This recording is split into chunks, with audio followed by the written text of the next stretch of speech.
Kira Road Division 31 bakwatiddwa mu bitundu by'e Kamwokya, Mulimira, Mawanda Road. Obufo buno bumanyikiddwa nti abantu batera okulumbibwamu era n'abatunda enjaga batera okuŋŋaanira mu bifo ebyo. Era twabakutte n'ebiteerezo okuba ebibbe n'ebiragalalagala. Kabalagala akoze ebikwekweto n'ekwata 28 bano beeyita bakawenja balumba abantu abagenda okukola mu budde obw'okumakya mu bitundu by'e Kansanga Market ne Bunga Soya. Mu Kira Division waliyo gwe twandiise omubbi Nakinku nga alina akabinja kakulira gwe bayita Kigongo Waiswa Ivan eyakwatiddwa ne banne era basangiddwa n'ebiragalalagala. Ono abadde anoonyezebwa ku misango egy'enjawulo mu bitundu by'Ekira Division era ezo fayiro zijja bba zimuteekebwako ayanjibwe mu mbuga z'amateeka. Jinja Road nayo yakuta abantu babiri bano basangiddwa n'ebiragalalagala nga kwotadde empale eya poliisi eya city n'engatto za poliisi bbiri peya y'engatto za poliisi. Bakwatiddwa mu bitundu by'ebbanda B3 zone. Abakwate bonna balindirira okuba nti no baasunsulwa okutwalibwa mu mbuga z'amateeka. Waliwo akabenje akalala kabaddewo mu bitundu by'Eddeewe mu Kajansi. Omukyala Julie emyaka 38 agambibwa okuba nti yabadde agenze bakuyita kutyabanku naye mu kabira awo mwe yabadde ng'agenza okutyaba enku waliwo ababadde basala ate emiti oba tebategedde oba bakikoze kigenderera omuti gwe basaze gwamutuddeko n'afiirawo. Tusaba abantu okubeera abeegendereza nga bakola emirimu nga gino okufaayo eri obulamu bwabwe naye ng'essaawa zino abaakoze ekikolwa kino baliira ku nsiko nga tukyagenda mu maaso n'okuba nti tubanoonya bonna we bali. Waliwo ettemu lye tuligisterinze amakya ga leero lyatandise nga poliisi enoonya omuntu eyawambiddwa. Omuntu ono ye Ssewakiryanga Tony alina emyaka 25 ng'ono avuga buno butukutuku nga mutuuze wa Kikubampanga Seero mu Kakiri Town Council. Agambibwa okuba nti abazigu bano abamuwambye babadde bamusaba ssente era ne bamutwala ewuwe ne beekebejja ssente olwaganye okulabika gy'abadde abeera ne bamukako okkubira taata w'essimu nga bamusaba ssente. Taata naye ndowooza ssente tyabadde nazo ne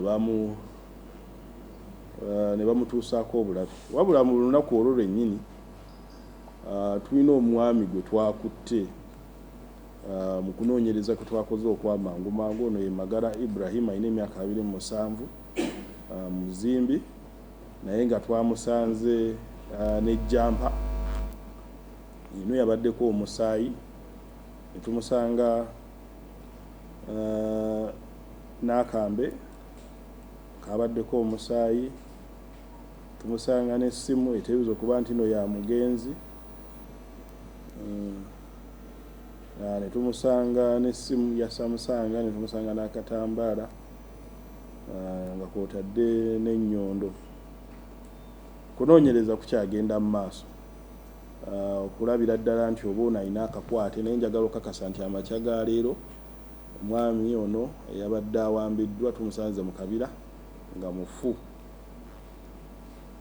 Tujja bba tubabuulira wanaaba waliwo ekipya ekizuuse naye nga bye twakutte n'ono omwami ono tubireese wano mu bakugu okwekebejja omusaayi ogwo oba gwa mugenzi naye nga twagala okukakasa nti essimu ey'amapeesa gye twasanze n'ono omwami ya mugenzi ne layini ezabaddemu ezabadde zikubira abantu. So kunoonyereza awo we tutuuse era tusuubira nti tulina omuntu omutuufu wabula nga tulina ozimba omusango n'okuzuula baani abalala be yakoze nabo. Twagala okutuusa okusaasira kwaffe eri ab'eŋŋanda naye nga tukola kyonna ekisoboka okulaba nti abadde mu mabega w'ekikolwa kino bakwatibwa ne bavunaanibwa mu mbuga z'amateeka. Okay, n'ekirala nti abaana baffe baawummudde okuva ku masomero holiday yaabwe ya ttaamu esooka mu mwaka. naye nga poliisi tukizudde nti abaana bano bwe bawummula tutera okufuna emisango egirumya abaana. Oluusi abaana babula, abaana babasobyako, abaana oluusi babakozesa emirimu egyo egibatuusaako obulabe, ate era abaana baffe be bamu abo balagajjalirwa mu kaseera kano. So tusaba nti nga abazadde abaana bwe babeera ku ssomero bwe basaba ennyo amasomero gabalabirira ennyo nti n'abaana bwe bawummula nabo babalabirire nga bwe kisaanidde, kuba mu kaseera ka holide muno mwetufunire abaana be baleka awaka bokka nga tebalina muntu mukulu akuuma ng'abazadde bagenza okukola kirungi era tukisuubira kubanga abaana beetaaga okulabirirwa. Naye kiba kirungi n'ofunayo omuntu omukulu gwe weesiga n'alabirira ku baana bano. Era ebiseera ebisinga abaana bano basobola n'okufuna obuzibu bw'abantu abakyamu abayinza okubabba oba obbabuzaabuza ne bababuzaawo. So buli lw'obaleka nga tewali abayamba oba obawaddeyo. Ate nga tusaba nti n'okukwatira awamu nti n'abatuuze emirundi egimu abaana bwe bafuna obuzibu, abatuuze batandika otugamba nti awo bulina kutumanyi waliwo obuzibu. Tuleme kulinda ekyo, tukwatire wamu wadde omwana si wuwo obeere ng'omufaako okwewala obuzibu obutuuka ku baana. Ate n'abaana bennyini okwogeranga nabo babeere beegendereza nti si buli ayogera obulungi naawe mulungi, n'okumanya nti si buli stranger mukwano gwo. So n'abaana babeere n'okumanya n'okwekengera nti wadde anaaba tonnafuna buyambi asobola okumanya nti wano wendi si walungi, ono gwenjogera naye si mulungi, n'okuba nti twongere obbawa information ebayamba. Oluusi omwana afuna obuzibu nga tasobola na kujjukira ssimu ya muzadde, oluusi n'obutamanya manya ga muzadde nekireeta obuzibu neyandimuyambye. So tukwasize wamu tukuume abaana kuba ebizibu ebituuka ku baana bano bitera obbaleetera obulabe, kyewandiise obuzibu maybe mu birowoozo, ku bulamu bwabwe, mu mbeera zaabwe eza bulijjo. So tusobole okubakuuma basobole okuyita obulungi mu holide ate baddeyo bulungi okusoma nga tebafunye buzibu. Mwebale nnyo. Mu district y'e Kagadi nti ennaku z'omwezi 28 omwezi gwa April waliwo akabenje k'eryato nga eryato lino lyaliko abantu abatebereza okubanga baali bakununkiriza mwana, era bwe baali baseeyeeya ku mazzi gano ssaawa nga 2:30 ez'ekiro ku mugga gwe bayita Nguse, eryato lino ne ligwamu ne libbira. So olwaleero we tujjidde wano nga tukakasiza nti abantu 15 ku baali ku lyato lino baawona, abalala bateberezebwa okuba nti baagwa mu mazzi, nga balubbira abaffe okuva mu poliisi nga bayambibwa ku UPDF n'abatuuze bakasobola okuggyayo emirambo 10 ku bantu abaagwa mu mazzi. Era ne ku ssaawa eno tukyayinayo famire 2 zezikakasa nti abantu baabwe gye bali mu mazzi. So balubbira bakyali ku siini eno okulaba nti bawenja nti buli mulambo bwe guba gwasigaddeyo basobole okuggyayo. Era n'olwekyo wano we tusabiranga poliisi nti tetusaana kulinda bizibu nga bino okugoberera amateeka agafuga entambula y'oku mazzi, gamba ng'okwambala life jacket, obutatikka kabindo, kubanga twategeezeddwa nti kaato kano kayina capacity kasobola okutambuza, bakakola nga kakutambuza abantu 15 naye kaaliko abantu abakununkiriza mwana. So already ako kaali kabindo kanene nnyo ng'obuzibu bunajja, era bwe bwajja kyakikosa abantu bangi. So n'ekirala nti n'okutambula ku mazzi ekiro oluusi nakyo kirimu obuzibu, nti bwe kiba kisoboka abantu bandikyewaze nti ne bwe muba mufunye obuzibu oluusi obuyambi bulwawo okubatuukako kubanga obudde bwa kiro oba n'abantu abaliwo okulaba nti mufunye obuzibu baba tebanguwa. N'ekirala nti abantu oluusi beekwasa nti life jacket za bbeeyi, naye twagala obbajjukiza nti tewali kisinga bulamu bbeeyi. so twegendereze nga tutambulira ku mazzi okwewala okutuuka ku bizibu bwe biti. Mwogezi wa poliisi Dandawula Diana, nsooka obakulisa okuba nti mwajaguza olunaku lw'eddembe ly'abannamawulire mu nsi yonna, era ffe nga poliisi tubakulisa era tusiima emirimu gye mukola nti mutuusa bye tukola ku bantu ebweru eyo, ate era ne muyambako n'okulaba ng'ensobi ze tukola ne kituyamba okwetereza, ate ne kiyamba n'abantu okumanya nti balina obuvunaanyizibwa okutukomako bwe tuba nga tuyiseewo. So tusiima mu ekyo, naye ate era tukimanyi nti nammwe gye muli eyo mutusiima ng'ebimu ku bitongole ebisinga okulwanirira n'okukuuma abantu n'eddembe lyabwe. So nsuubira tujja kwongera enkolagana mu nsonga eno n'okwongera okutuusa obuweereza bwaffe ffenna mu capacities zaffe okulaba nti tuweereza bulungi eri abantu betulinako obuvunaanyizibwa. Ekirala kibadde ku kabenje k'eryato. Funye ku makya ga leero zabadde essaawa 7:15 mu district ye Nnoya ku kifo oba ku kyalo eky'Elapok Mall. Akabenje kano kabaddemu emmotoka 2, emu nga ya kika kya bus namba UBP 736 U, eno nga ya kika kya Isuzu ate nga ya kitongole oba kampuni eya Nailostar. Eno yabadde ng'evugibwa omwami yamanyiddwa nga Abugo Mandela Kadin, ono ye wetwogerera ali mu kaduukulu kaffe aka poliisi.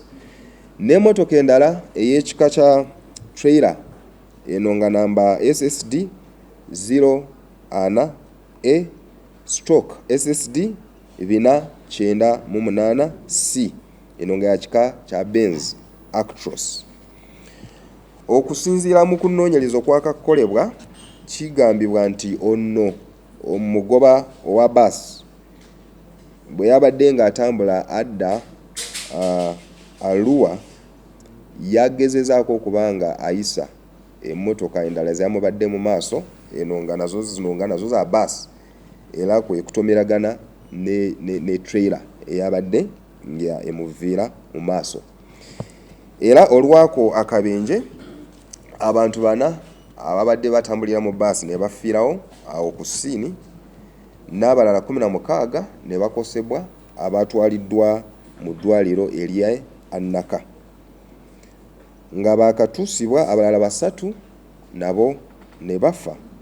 Kati omuwendo gwonna wamu gwabo abafiirire mu kabenje kano babadde abantu 7, ate nga bona bano babadde nga batambulira mu bus eno eya Nailostar nga abasaabaze.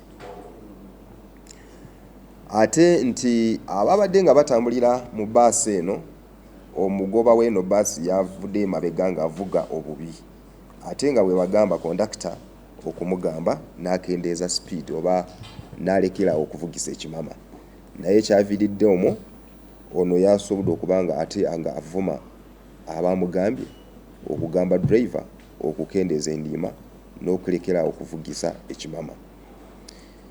Era kweyo ensonga kikulu nnyo nti bw'obulira abo abavuga ne batakuwuliriza, bulijjo tugaba ennamba zaffe eza toll free z'okubirako obwereere ekikulu essimu yo nti eriko omuliro, oba n'ezo eza WhatsApp z'osobola okuba ng'otusindikira zino messages. Bangi abazze nga batusindikira messages zino z'abo abavuga obubi, ebifo bye bavugiramu obubi ne number plates.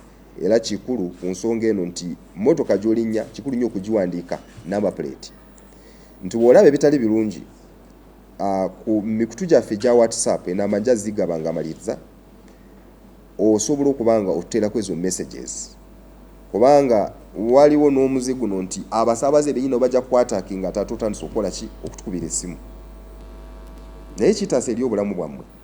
So mutuwe zino messages, mutuwe ino information, bw'olaba bali tebakuwuliza gwe tuwe ino information direct, era tujja genda mu maaso ne tu actinga okusinzira ku information gy'otuwadde nga tulayazinga n'abo abapoliisi abali ku ground ku luguudo lwe mutambulirako. Nti ku bubenje obulala bwe twafunye mu sabiti eweddewo obusinga era nabwo bwaviira ku nsonga egy'okuyisizaawo wetalina okuyisiza n'okuvuga ennima. Era ne mu ripooti yaffe ey'omwaka eyafulumibwa omwaka ogw'2025 ku bubenje nakyo kiraga oba eraga nti obubenje obwaviira ku kuyisiza wetalina okuyisiza n'okuvuga endima, ebintu bibiri bino byokka bino byakontributinga ebitundu 42 ku 100 ku bubenje bwonna obwafiiramu abantu oba n'abalala ne bakoseddwa. Kati ekibuuzo kiri nti bwavuga n'oyisiza wetalina okuyisiza, kizibu nnyo okwewala ekintu kino oba musigadde nga mugenda mu maaso ne muyisiza wetalina okuyisiza okurisikinga eri obulamu bwammwe n'obulamu bw'abantu abalala era ekiviiriddemu abantu bangi.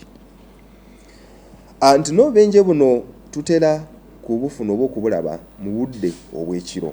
Lwaki? Olw'okuba nti obudde obw'ekiro kizibu nnyo okulaba oba okulengera wala nga oli mu kuvuga ku luguudo. Era okuvuga ne tuyisiza wetalina okuyisiza kikyagenda mu maaso okuba nga kitta abantu ku nguudo zaffe. So nga eno y'ensonga gye twandisobodde okuba nga twewala okuyitira mu ngeri gye tweyisa ku nguudo n'obugumiikiriza ku nguudo zaffe. Era nanjagadde okubayisaamu wawe tutalina okuyisiza na wawe tulina okuyisiza. Ekisookerwako nti yisa ng'olabira ddala nti kikulu nnyo oba oyina okuyisa. Toyisa olw'okuba nti okeereye nedda, naye olina okusooka okubala eri obulamu bwo n'obulamu bw'abantu nga tolayisa. Okusinga okuyisa ate n'oleeta obuzibu ku luguudo. Ku bifo nga amakoona ne ku busozi ne ku nguudo nga nfunda tokola nsobi n'oyisa. Ebifo ebirimu abantu bangi abakolesa amakubo tokola nsobi n'oyisizamu ebyo ebifo. Kikulu nnyo okukolesa mirrors zo oba enneberwamu zo mu motoka ey'omu maaso gye tuyita driving mirror ne side mirror ku side zombi ez'emmotoka okulaba mabega ki ekivaayo nga tonayisa. Kikulu nnyo nti bw'oba tolaba nti bw'oba tolina space ewera mu maaso go tokola nsobi n'oyisa. Ate bw'oba katandika okuyisa tokola nsobi immediately ate n'osala okudda gy'obadde otambulira kubanga wabeeyo emmotoka endala eziba nga zikola ki nga zitambula. Bw'olaba nti ebyo byonna tebiringa bw'obyagala oba bw'olina okubeera tokola nsobi n'oyisa. Twewalenga okuyisiza mu masanganzira ne ku nkulungo. Twewale okuyisiza awali ab'ebigere we basalira oba ziyite zebra crossings. Twewalenga okuyisiza mu bifo nga amasomero omuli obwana obuto nga busala ku nguudo oba ne mu bitundu ebiri ku nguudo ebiri bize ebirimu abantu bangi. Beera mugumiikiriza nga tonayisa ate toleka empisa zo emotions. How do I call emotions in Uganda? Nti oba obusungu bwebanga tebukuvuga oli ali ku luguudo abalala bye abakoze ensobi ate ye n'abifuulamu obusungu. Oli n'ayisa ng'alina obusungu n'ayisa waliyo emmotoka eyamuleseeko emabega n'emuyisaako ate n'akwata obusungu naye n'ayagala ogiyisaako oba n'ayagala okuyisaako endala. Ebyo byonna ebiviiriddeko awo benje bino byenjogerako oyinza biraba ebintu ng'ebitonotono naye ebyo ebiviiriddeko abantu okufa ennyo. So nga bwe tubyewala ku nguudo tujja kutaasa eri obulamu bw'abantu nga naffe kennyini abakolesa enguudo ezo nga ba driver nga mwe tuli. Oroto eri abatwale wa IGG ne bagansi twabasasula. IGG twagenda okunoonyereza ku bantu 6 abo mwattu nga babasasula. Nga babasasula naye nga balina zironi ku ssimu zaabwe nga bawoza nti ffe tetwabawa musaala. Kale ne modulo eyo nabo gye bali nga baga nti mwatusasula ate ng'essente zaatuuka. So kyovula twetaaga okunoonyereza ne tusasula. Ensonga esembayo nti tulina namungi w'abantu mu ofiisi zaffe ez'enjawulo. Ate abamu mufuna entondo ne mufuna akasajja ku mutima ne munyiiga nti nakeddeyo ssaawa 2 naye nvuddeyo 8. Naye njagala kuwabula bwe nti NIRA erina abakozi 418 mu ggwanga lyonna abakola mu disitulikiti 146. On average kitegeeza buli disitulikiti ya Uganda erina abakozi ba NIRA bameka? 3. On average. Kati disitulikiti erina population ya bameka ebuyikwe erina miliyoni 5. Tuli abakozi bameka? 3. Kitegeeza kwaba abakozi ate mulimu abakola mu ndagamuntu nga bali mu department egaba kuba mulimu ne bali nga bakola gwa audit abo tebagaba ndagamuntu. Kakati abakozi abo 209 be bagaba endagamuntu. Mwe 209 nga ntwali ne director akulira abazigaba nti naye agaba. Ate nga tikituufu nti tagaba. Kati kitegeeza buli mukozi wa NIRA alaba abantu 235 olunaku. Bannayuganda bannange. Ebitongole bimeka ng'olina omukozi ng'akola ku bantu 235 mu bindage mu Uganda nga bakola ku bantu 235. So njagala tube bagumu tukkirize nti mu ofiisi za NIRA ennyiriri zijja kubaayo. Ekyo sagala kubasuubiza bitaliiyo. Wabula kyembasaba nti bw'otuukayo kkiriza osimba olunyiriri olinde chansiyo. Bana bagala ogenda ekasawo awo wa NIRA ekinyaanya njagala ojjukire nti enguzi ekwata 2. Ateesa n'agikwata mwenna mukola ki? Muzza musango. Awo no bwe wajja woli ng'alina enkola eyo mwekubira enduulu mu muloope nti wuno ayagala gabanguzi ennyiriri azikyankalanye. Naye twongera okusaba bakama baffe nti bw'oba owulidde omulanga gwaffe bwe tunaafuna bajeti tusaba nti batwongere abakozi ate obuweereza buno tusobole okutambula obulungi tubutuuse ku levo y'omuluka. Ekisembayo kye kya kiiti eri abaze bagamba nti ebyuma tebabigula oba oliawo tebiriiyo boogera bya samwasama tebigatta. Naye njagala kubagumya bwe nti twagula kiiti 15,665. Ekiiti zino zonna zaakola era bw'oba oyagala okwebuuza nti mumbulire buli kiiti yawandiika abantu bameka era yakolawa eyo information gyeri. Bw'oba ogyagala nnyo ng'erina kyekuyamba tuukirira ba NIRA tujja gifuna twongere ogikuwa. Njagala okubagumya nti NIRA ekyaliwo obuweereza bugenda mu maaso weewaawo namungi w'abantu gyali layini gyeziri naye tubeere bagumiikiriza ate oba oliawo akwata empola atuuka wala ffenna tujja kufuna endagamuntu. Neeyanziza nnyo neeyanzeeke.